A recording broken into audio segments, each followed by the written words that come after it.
All right, I've got 3 people here. Can you guys just comment below and let me know that hi Crystal. Can you guys just tell me that you see the webinar screen as usual?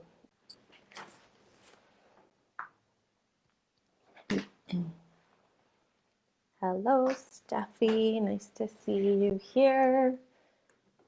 I'm just gonna wait another minute or 2 before I get started. You guys get comfortable, get some water, do your thing. I'm really excited that I'm on time tonight. Like, it's honestly really exciting for me that I made it here and there were no technical difficulties. So I'm really excited to be here with you guys tonight, as usual. Thanks to Crystal and everybody who keeps showing up for more than one thing. I'm just gonna wait here, like I said, and see if anybody else shows up before I get going.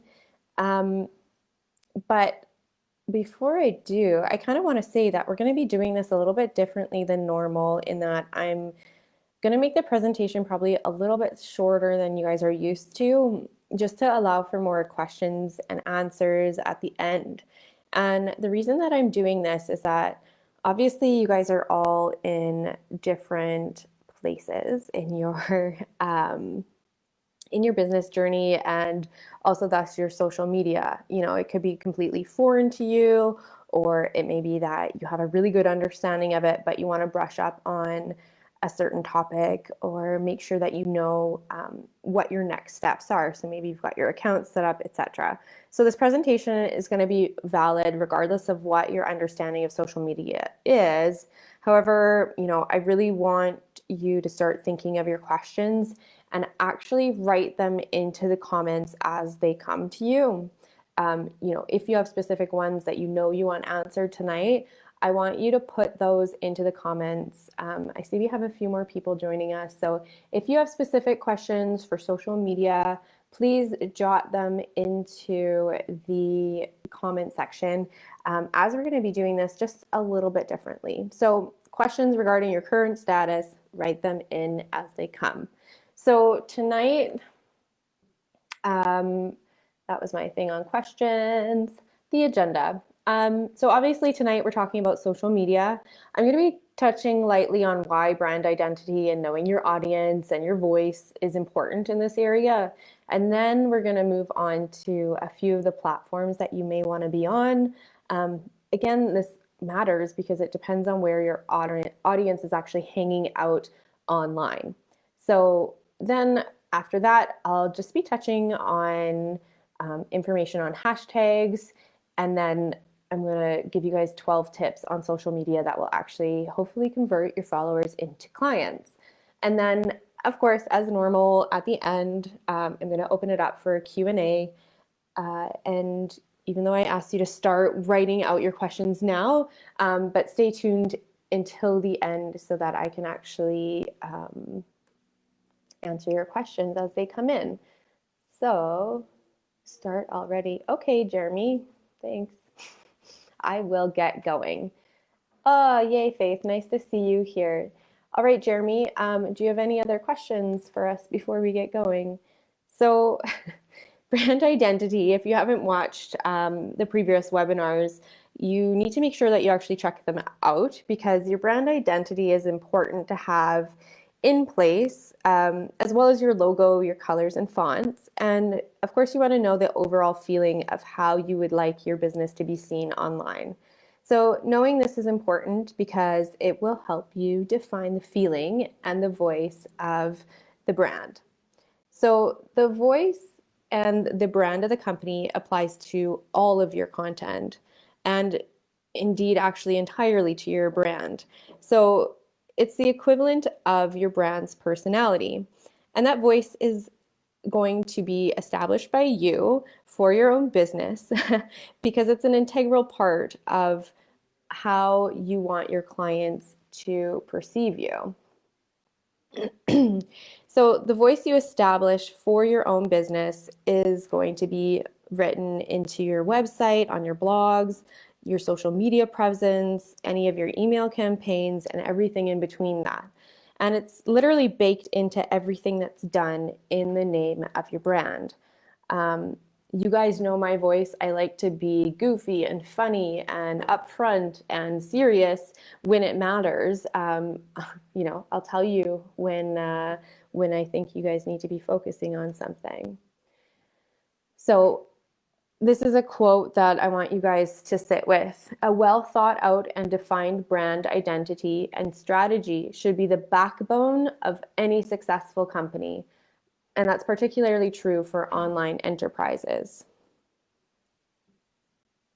So a brand strategy is the long-term plan for developing a successful brand presence in order to achieve specific goals.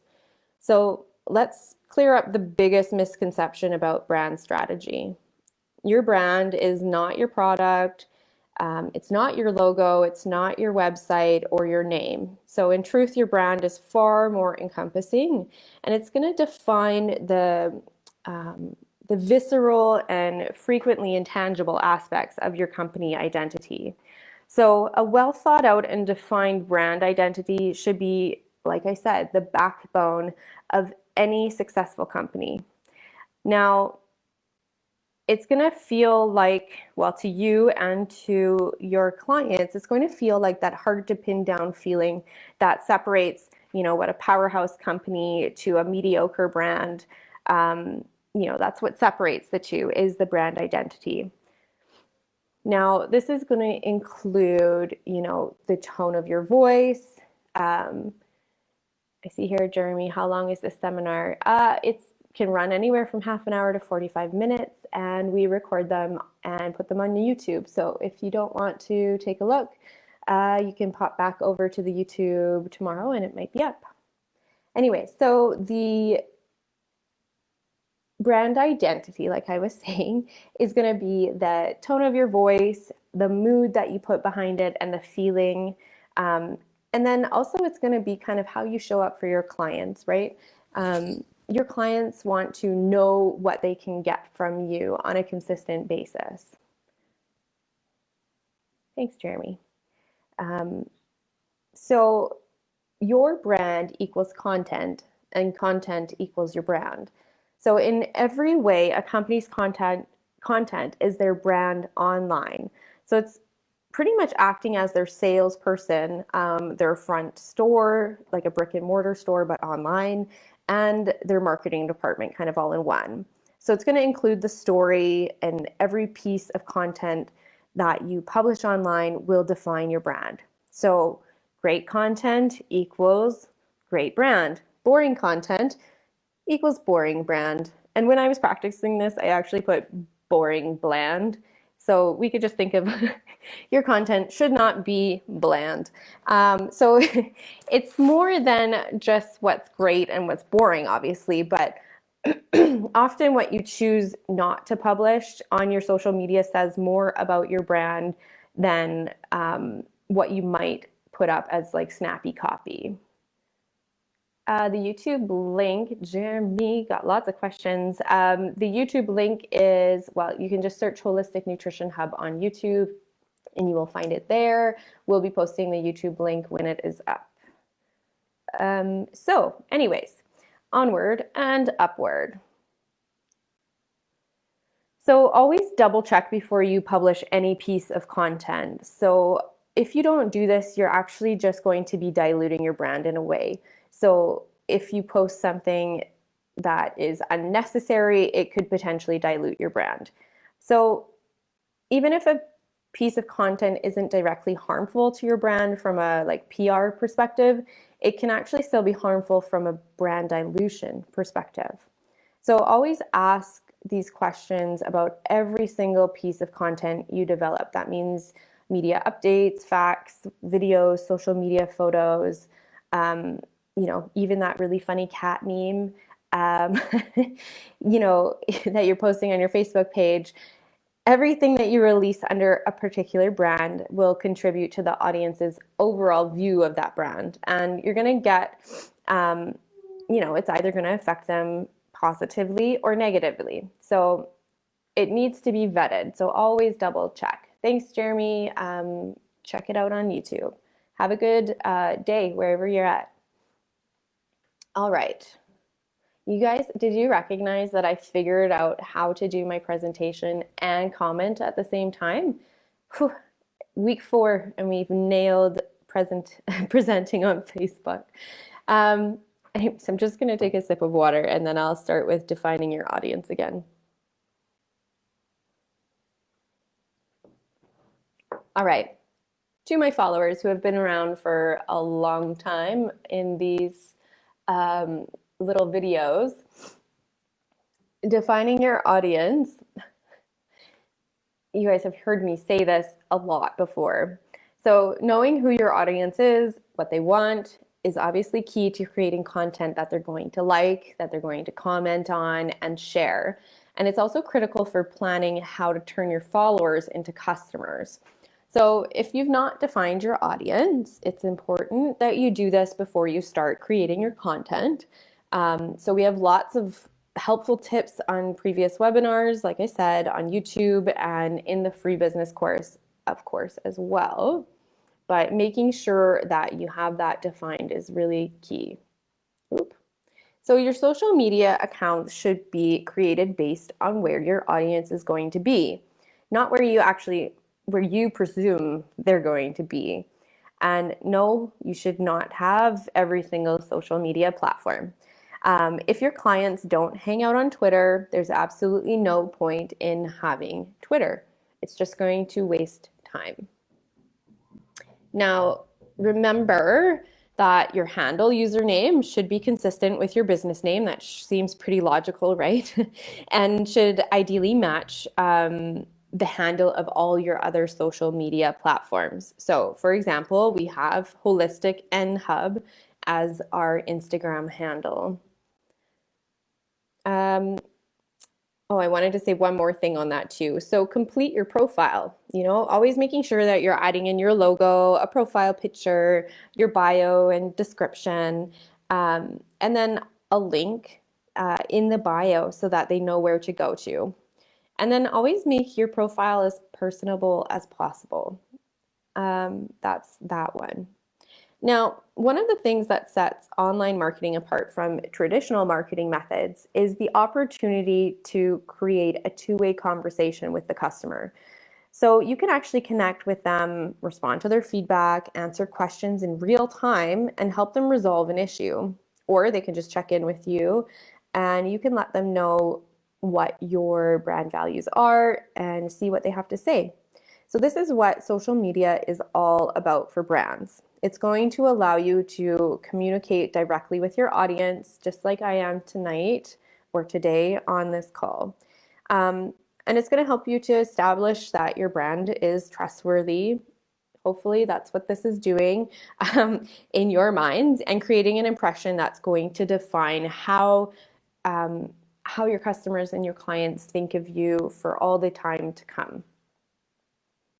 Now, the number one mistake that you can make is actually neglecting your online presence. It doesn't matter whether you're just starting out or you're well established, you must have an online presence to stay relevant in today's day and age.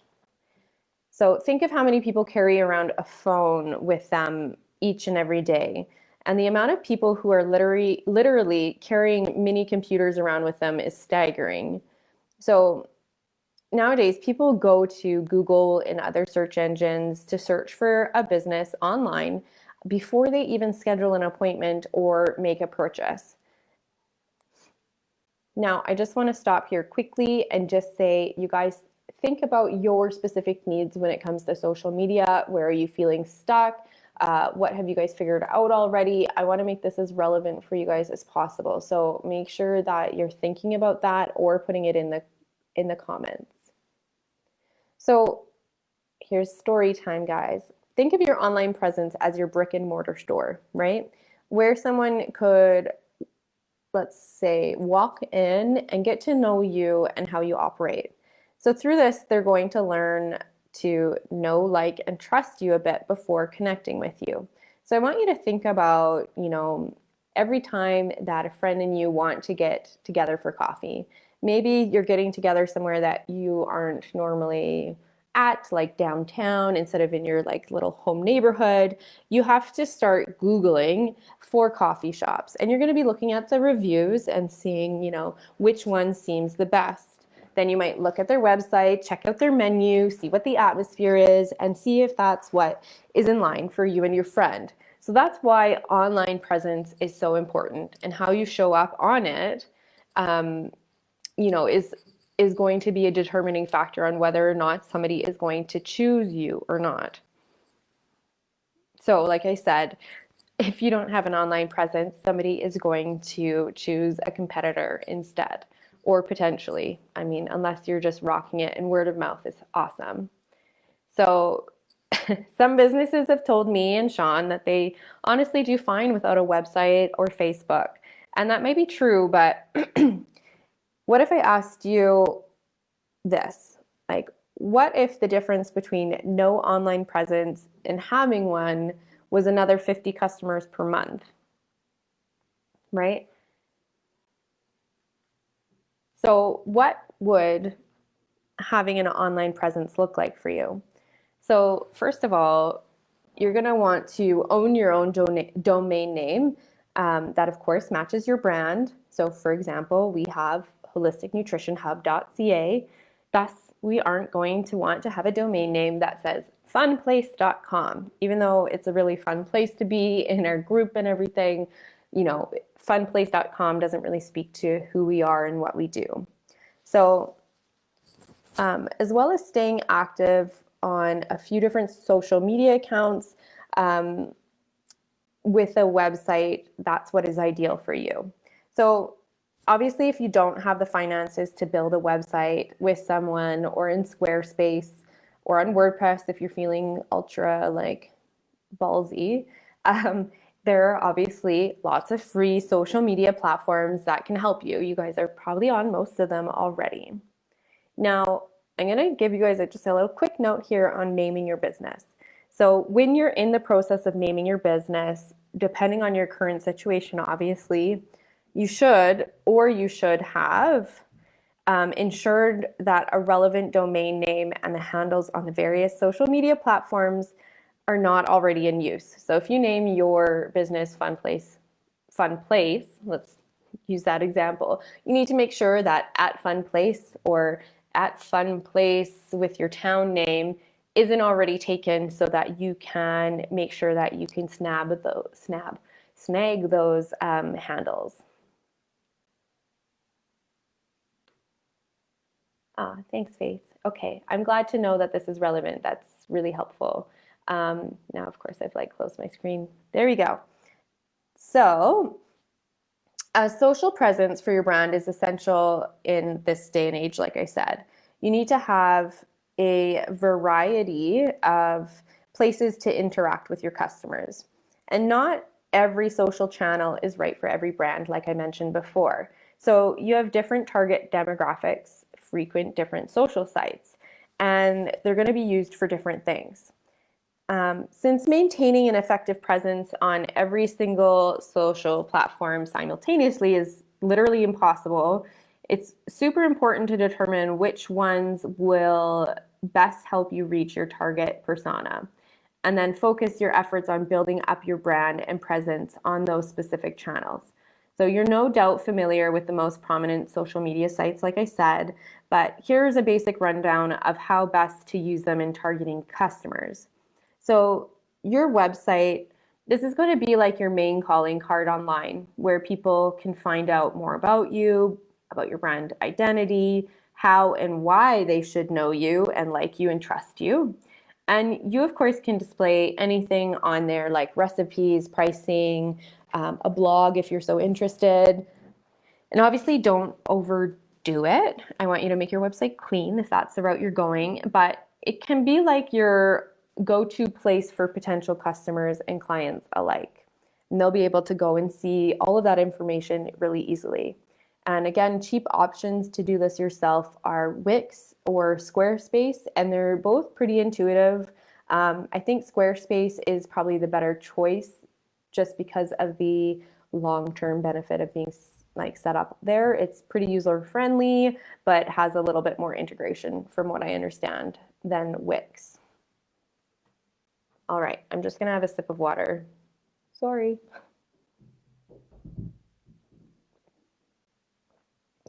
So if you don't have a budget to start a website, you should absolutely have a Facebook page instead. The King Kong of social media, as you guys know, there's 1.2 billion users and counting. So establishing a Facebook page is going to help you develop and foster that sense of community between your customers. And it's best used for visual content, links, events, community building, and engagement, of course. So that's exactly what we're doing here right now. I'm using my Facebook page to host this live. So practically speaking, no brand, no matter what their business is, can afford to be without a Facebook page. So Facebook pages are a free and robust way to market your holistic business online. They're super easy to set up. You guys probably already have this done. I mean, some of you do, and can even be fun to use, like having a live. Just make sure that you post regularly and it's not neglected, or else that's going to look poorly on your business. Then we're going to move on to, this is the example of the Facebook page. So that's kind of what I've done. I've used the banner here to promote our podcast and the latest episode. So that's what I mean. You can use it for a good way of marketing and staying connected and sharing what you've been up to. So next is LinkedIn.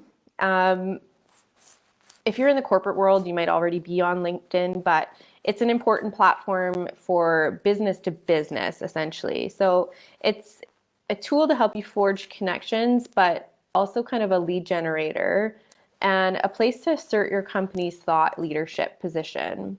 So by sharing content and participating in relevant discussions, you can actually use it to showcase what your brand has to offer about the topics that are important to your target audience. So I always like to use LinkedIn in my social media strategies if, for instance, like say you have a corporate wellness business, LinkedIn might be an optimal place to go, as that's kind of a business to business sort of platform, and there's obviously going to be more executives on there.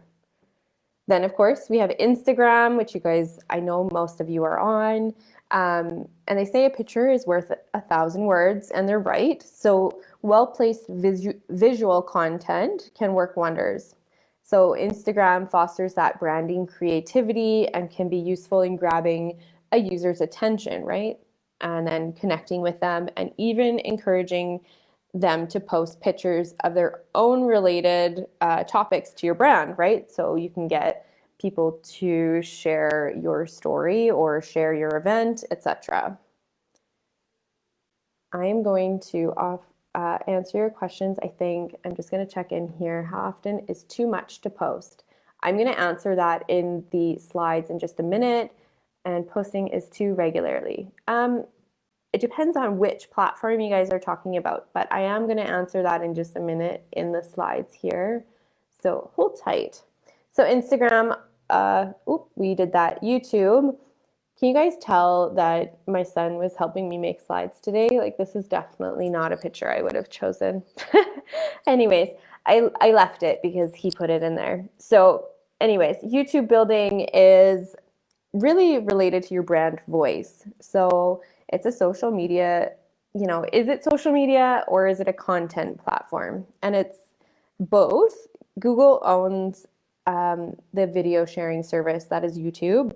And it's a valuable place to actually share content that is best demonstrated visually, right? So you can use it from everything from broadcasting one-on-one, interviews, roundtable discussions. Like I said, I've been posting these webinars on there. And now video is so relevant because Google is actually searching all of the content that you put out there. So every word that I speak in this podcast will be searched by Google and then show up as a relevant topic for the person searching. So then that leads me to Google. And this can be highly useful for a lot of businesses. People are going to Google you first and foremost before going anywhere else, like I said. So if you can pop up on the sidebar with Google Business as one of the top rated companies, guess what? They're most likely to choose you over others. So, for example, when we first moved to Switzerland, nobody here comments or leaves reviews or has Google. And so Sean, in his personal training business, was able to really get a step ahead of all the other companies that were already well established here because he's on Google for everybody who's Googling fitness professionals. And then a little tip, if you guys haven't heard of Linktree, uh, it's literally a link tree and it links everything together. So all your social media platforms, and it's especially helpful on Instagram or your Facebook page because it allows you to create kind of a mini landing page with the link in your bio to all your relevant topics. So here you can see if somebody was to click the webinar link here in my link tree, it's going to take them to the event page on Facebook. You know, HNH free webinars, what they are, the free business course, etc., etc. You guys get the point. So now that you have all your accounts set up, now what do you do? Well, you need to set some goals. So you need to make sure that you know what you want to do with your social media. So that means that you need to determine the purpose of your Instagram account. You know, do you want your Instagram account to, well, or any social media? I'm assuming you guys are picking Instagram as one of your main places because of how many people are there and how visually appealing a lot of the work that we do is when we work with food, etc. So determine the purpose of your social media account, obviously. Do you want it to, help increase product and service sales? Are you trying to just build brand awareness, which if you're just starting out, that might be one of your main goals. Do you want it to increase traffic to your website for whatever reason? Maybe you have blogs, recipes, etc. So defining the aim of your social media account is going to help you better orient your marketing efforts, obviously. So here's to answer Laura and Crystal's question, I think. I also didn't pick this picture, guys.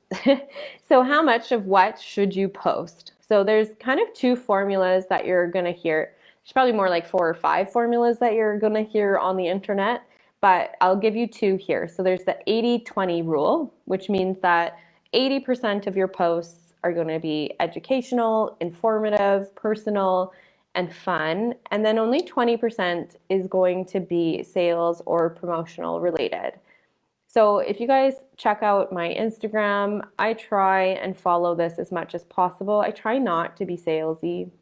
It doesn't work, just so you know. And then the other common formula is the rule of thirds. So a third promotion of your product or services, a third interacting with others, and a third sharing industry news or tips that you believe that your followers could actually benefit from. So that's kind of where the educational piece comes back in. And it sounds simple because that's exactly how it should be. So you want to create content that informs, inspires, and entertains your community. So while it's fine to promote your services or products once in a while, people won't follow you for very long if all they hear from you is, buy my stuff, have you tried this thing? And I think honestly that's why like MLM companies and essential oil companies get really irritating, is because it's always just like straight to the chase. Have you tried this product? And then of course your content should support the purpose of your account. So like we said before, that could mean to drive traffic to the website, etc. And of course, all of your stuff should be branded with your logo and or business name or business colors. Again, check out the Instagram for HNH and you'll see that that's how we've done it. And then to make your life easier, you're going to want to schedule your content. So that can be with a third-party app. There's Later, Buffer, Hootsuite, and Later I believe has the cheapest pricing, but Hootsuite can be a bit pricey, and so can Buffer for people just starting out. But the reason that I recommend doing this is that by having something automatically posting for you, or at least having it scheduled out, is going to save you so much time. And then you can actually focus on the other important areas of your business. So that means interacting with prospects, working with your clients, and then, of course, creating more content. So I always pick a day to do my scheduling and my content creation. I have a calendar that I follow, and then I spend about 8 hours just plunking it all in for at least a couple weeks at a time, if not more. So increase the reach of your posts. With almost a third of all internet users on its platform, Instagram has 1 billion active members, and it actually remains one of the best places to showcase your nutrition business, like I said. So the question then I have is, how do you break through all the noise and get found by your ideal clients? Does anybody want to just pop in their answer to that? Like, how do you break through the noise and get found by your ideal clients? Do you know? I'm going to have some water while I wait for hopefully some responses.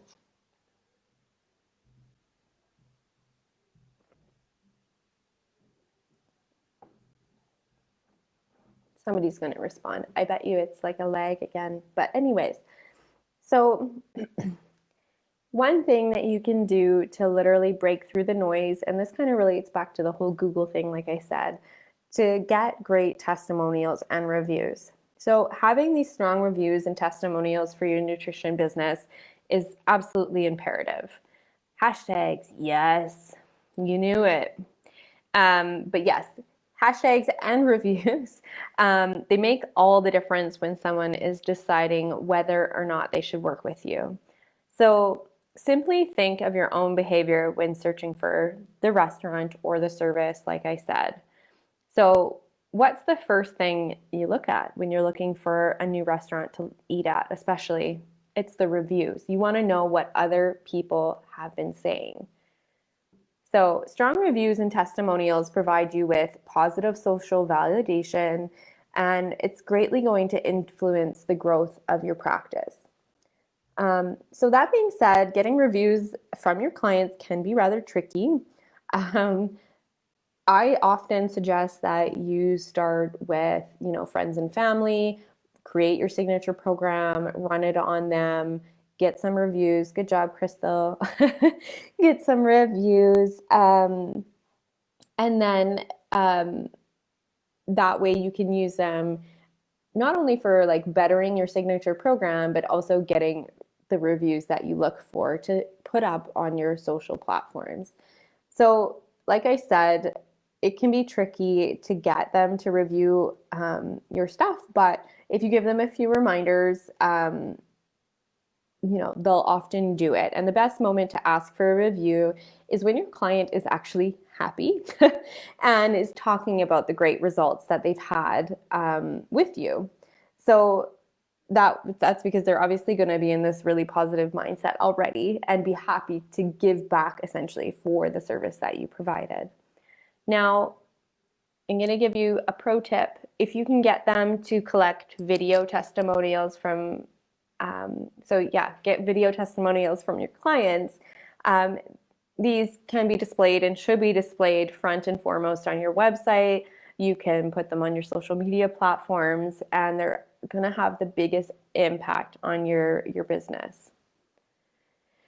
Hashtags, Crystal nailed it. So hashtags, they're really the game changer, and they started out on Twitter, and they're the game changer because it means that by using the right hashtags, you can literally put your post in front of an audience that doesn't know about you yet, but is already interested in what you as a provider can offer. So this is organic traffic that's going to bring you more likes, more comments, more followers, and then of course, more chances to convert these people into your nutrition business funnel. So we're going to go over the basics of hashtags since, people on here may not know. So which platforms use hashtags? Well, luckily, this isn't going to be work that goes unnoticed on most of the platforms because most of them actually use hashtags. So Instagram, Google+, YouTube, Pinterest, and Facebook all use hashtags. And so by going through, the process of figuring out which ones are important for you to use, you can thus use them on multiple different media platforms. So how many hashtags should you use? Well, for example, on Instagram, a post can contain up to 30 hashtags. And the more popular the hashtag, the more people are using it and following it. So you might think that by having more people following it, you get noticed more. But if you only choose these hashtags that are very popular, example like hashtag love, hashtag nutrition, hashtag LOL, your post is actually more likely to be pushed out of sight by all other posts if you use the same popular hashtag. So what hashtags should you select for best results? Well, to avoid getting pushed aside by the bigger Instagram accounts, using common tags, you're going to need to organize your posts in a few different categories before you start picking them. So this targeting is going to increase the chances that you're actually reaching the right audience. So step one is actually to determine your post categories. So for instance, if your Instagram strategy is well laid out, you should have at least 3 to 5 different post categories that you publish throughout the week.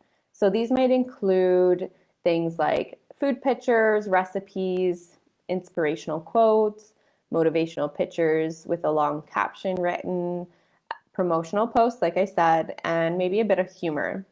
And each category should have its own set of tags so that it appears in front of the right people. So if somebody follows the tag, for instance, hashtag quote of the day, they won't necessarily be interested in seeing a picture of your latest smoothie bowl. Maybe if they get really psyched about a good smoothie bowl, but you need to start by listing your post categories before moving on to the next step. So the next step is to find 12 hashtags for each category. So each of these categories, you need to have a list of tags that range from less popular to more popular to actually guarantee the most chances of getting found by new followers. So a hashtag that has roughly 100,000 posts to it, when you put hashtag Halloween and it comes up and it says 60,000 beside it, that's how many people are following it. So just so you know, a hashtag that has 100,000 posts are actually going to get about 200 posts per day in that. So that means 200 people using that hashtag are using it. And then a hashtag with 10,000 posts will have only about 20 posts per day. And the fewer posts that a hashtag has, the more chances that you have of getting found. On the flip side, of course, less popular hashtags will have a smaller total audience following them. Are you guys with me? I hope you're with me. So at a starting point, I recommend that you start with the following numbers kind of as guidelines. So you want 2 hashtags for each category, like we said.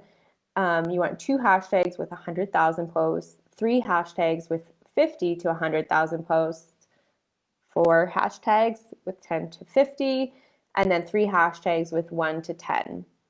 So an example of these could be like healthy recipe with 546,000, followers, a recipe blogger, hashtag recipe blogger with 10,000, and then hashtag recipe post with 4K. Maybe the recipe was with faux, and that's why I said 4K. Anyways. Sorry, guys. So I want you to follow this process for each category that you listed in number 1 or step number 1. And then when you have those locked down, it's time to find your brand specific hashtags. So then you're going to be finding hashtags, probably about 8. Um, and this section can vary greatly from like one nutrition business to the next, obviously. But this is the best place to list the hashtags that are going to help you reach your niche audience. In this, I'm going to say, you guys don't worry too much about this. I've put it together a 3-page handout for this week. So if you're a little bit lost, don't worry. And then if you're not sure what to use, find 5 to 10 accounts that have the same niche as you and dig into their posts to see what they're using, right? So for holistic nutritionists specialized in weight loss, tags might be, hashtag weight loss support, hashtag holistic approach, hashtag nutrition for a better life.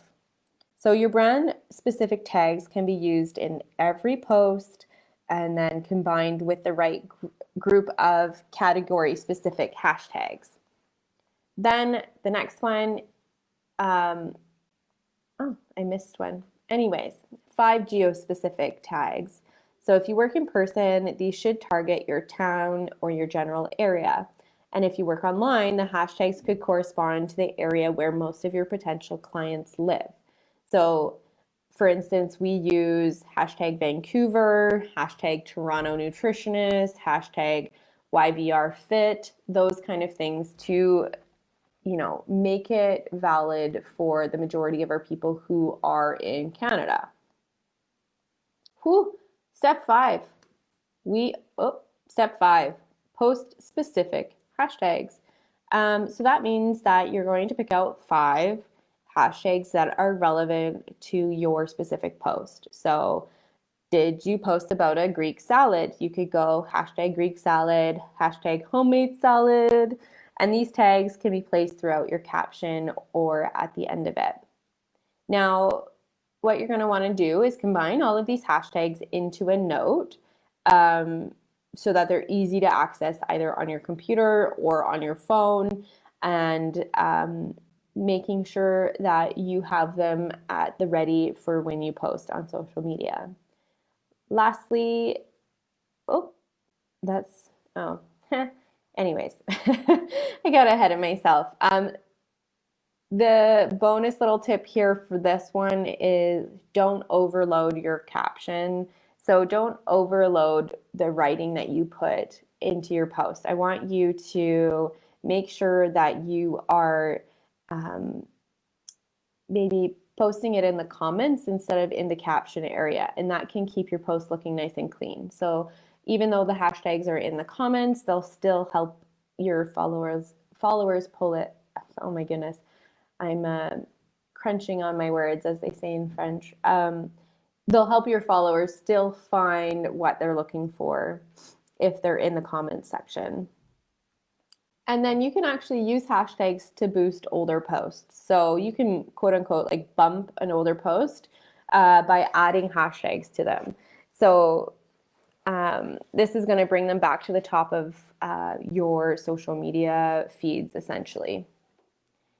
And then we are at the 12 tips, for Instagram mostly, on content ideas that actually will convert. So first of all, sorry you guys, I didn't make cool slides. Nope, I didn't make cool slides on this. So just bear with me and maybe write these bad guys down. It'll give you an idea of content to use as well. So first of all, you should be interacting with your audience daily in some capacity. So you guys said, how much is too much? I think daily is good, but I also want you to think that quality over quantity is important too, right? You don't want to be putting out anything that is not going to be in line with your business identity and values. So just making sure that you're not over posting and then the things that you are posting are relevant. But once a day is often how much we post. Otherwise, you're going to be spending a lot of time creating content too. And so when you get a little bit less busier with setting up the foundations of your business, maybe you can start posting a bit more. And so here are the 12 tips that I have, to convert followers into loyal clients. So I want you to speak to their pain points, right? So today I'm here talking about social media because this is something that people struggle with. Always tell your story. I've said this before on the webinars, make sure that the stories help to bring relevancy to your client and, make yourself personable as well. And then have a call to action in your post. So call your audience to actually comment or, post something. This can be in a promo or, just with a post like, who had their greens today? Comment below. And then make sure that you have hashtags that are in relation to your audience. I'm going to hit this one again because, if it's not valid, if social media wasn't valid to you guys, I wouldn't be talking about it, right? Always create a catchy first line. So, I don't know, come up with something that's relevant and funny and it's going to grab somebody's attention. And then on Instagram, it's super easy to turn posts into stories or highlights. So for example, if I was posting about a course that I was writing or is completed, I can then turn that into a story, hashtag that, and then put it into a highlight on my Instagram feed saying courses. And then so if anybody ever wants to know what courses we have on Instagram, they can just click on that highlight and see a list of the classes. And then create quotes. I mean, you guys can use quotes by other people. If you look on our Instagram feed, you'll see quotes with our logo in the back and the quote kind of on top. And that is a great way of creating content that's relatable and can hit the pain points of your clients as well. Next, create infographics. You guys all know what an infographic is. They're super visually appealing and they can be used, as handout to clients or on your social media. Create your posts for your niche. This goes back to your audience as well, making sure that your posts are relevant to your niche. You don't want to be talking about, something completely unrelated, if that helps. Add value, always add value, and still more even after that. The more value you give, the more customers you're going to get. And that's going to seem like, no, I should keep my secrets close to me and not tell anybody. But then how are people going to know what to expect from you when they actually decide to work with you, right? They want to know a little bit about your knowledge and who you are and how you work before jumping in. And then second to last, offer solutions, relief, and information. So by offering solutions, you're going to relieve this person's issues, which thus, of course, makes them confident in your abilities to actually help them. And final one, which is going to be difficult for a lot of people, I think, and this is a pain point for sure, is getting on video. However, getting on video is so important because, like I mentioned, Google reads your video and uses its content to make you relevant on their search engines. Posts like blogs and stuff are becoming less and less common, and the SEO to make it findable by Google is very difficult to understand. So the more that you guys can make a video or make videos and share them on, YouTube, Instagram, and Facebook, the more relevant you're going to be, and also the more seen you're going to be. So it's really important to break through that uncomfortability. And for those of you who are in my mentor group, you know that this is one of your tasks for this week is to create a video and get uncomfortable. So final tip. What happened here? Sorry, one more thing. The goals that you should track on your social media. So here's some types of things that you want to be tracking when it comes to your social media goals. So you want to make sure that you're building brand awareness through, shares, tags, mentions by clients or other people or other businesses, and then increasing your reach. So making sure that each post that you create is going to lead to more people seeing it. So brand awareness actually indicates how many people on social know that you exist, and they actually understand what kind of products and services you offer. So this comes down to, brand reputation and customer satisfaction. And this brand reputation can mean different things to different companies. So for a business to company organization, it might be all about popularity and customer satisfaction. But for us, for example, we are building our community engagement. So building an engaged community means that you have an audience that's ready and wants to hear about the latest developments at your company or the latest webinars. And that's a huge asset when you launch new products, for example, or you want to ensure that you're getting regular ongoing sales. So increasing conversions to sales. So you want to make sure that you're tracking the conversion rates or the click-through rates. And this might be a little bit farther down the road than where you guys are at now. You might just be setting up your social media accounts. And so if this is way over where you are, come back to the webinar, check it out, ask me questions. But you really want to identify how to nurture your leads. So for example, if somebody's coming into, I'm going to use the Facebook community as a example.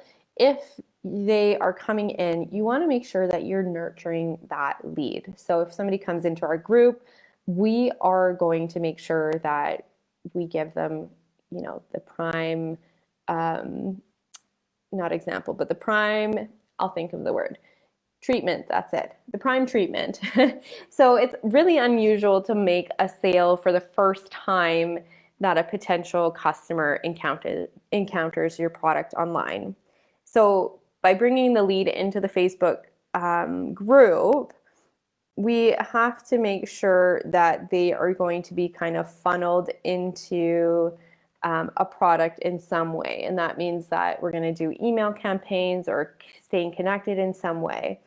And then delivering your customer service and support. So that's another goal that you can kind of track as well. So your social channels are an increasingly important platform for customer service and support.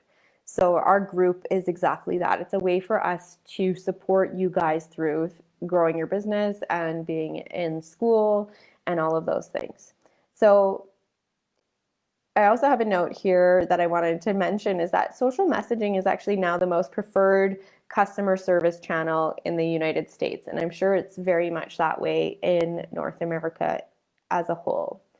Now, my final tip, if you want to stay relevant, you need to make sure that you have an online presence. And that means that you need to have a website when and if you can afford it, and then multiple social media accounts that are ideal for your audience and your niche. And of course, you can start small, so you can have your website and Instagram and then grow from there, or you can have Facebook and Instagram and go from there as well. So that's the end of the presentation. Remember, you guys, next week there's the live webinar number 5, where we are going to be talking about pricing your services. So definitely hop in.